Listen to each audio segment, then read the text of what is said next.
Here we're going to export our files out of CodePen and get them off our CodePen staging server and onto GitHub, what we're deeming our production server.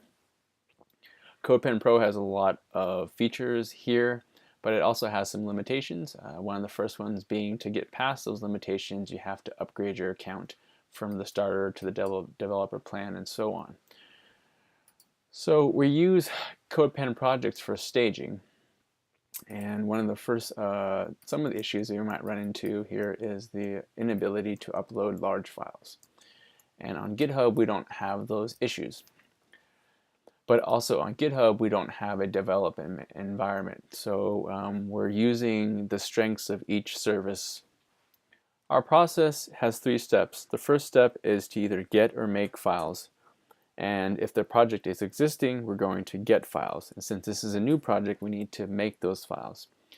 So those files are already made and they're here. And the next step is to export those files and get them off of CodePen and into our GitHub for Desktop app.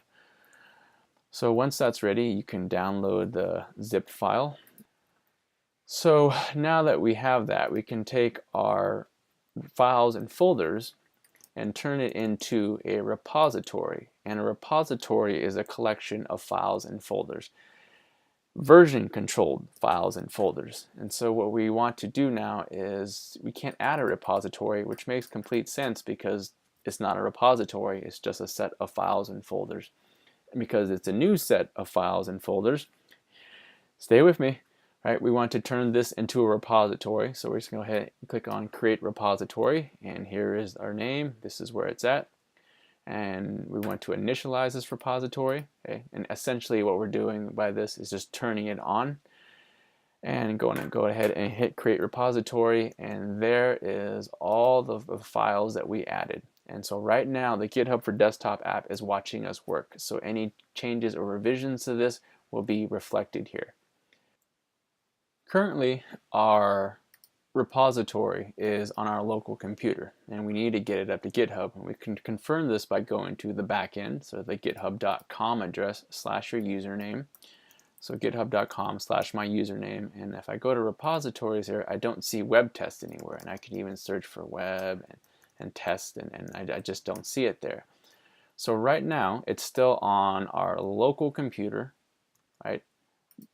Being version controlled by the GitHub Desktop app, and it's not up here on our remote GitHub service.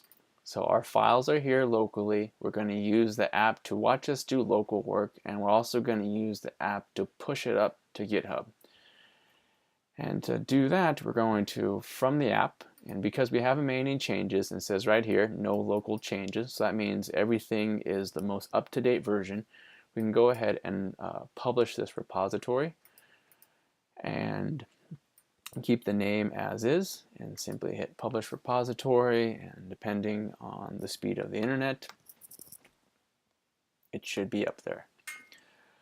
So once it's up there, we can take a look at our GitHub backend. So this is our backend. GitHub.com is where our files are. And we refresh this, and there's our web test. And the web test has all of our files, and it added this file here, this readme.md. And again, this is just a GitHub thing. It's just a simple way to document your repository. So this is how you use a new project with the GitHub Desktop app to get it to the GitHub remote service. A quick aside, GitHub allows you to drag and drop files straight into their website. This is convenient, yes, but it'll create more problems in the long run. So here I have a test file, and we can see with our GitHub Desktop app that we made this test file, and it's here. And we can even make a version control comment here that yes, it is indeed there, and we hit history, and we added another commit into our timeline.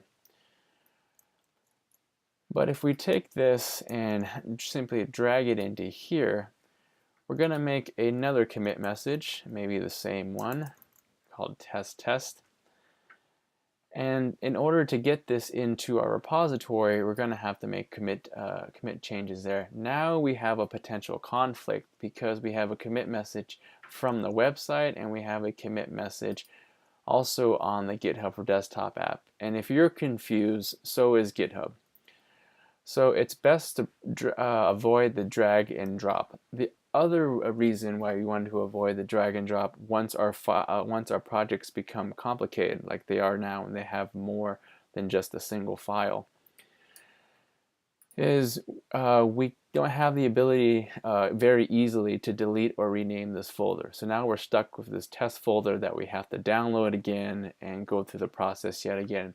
Short of this is do not use the drag and drop interface. Try to avoid that.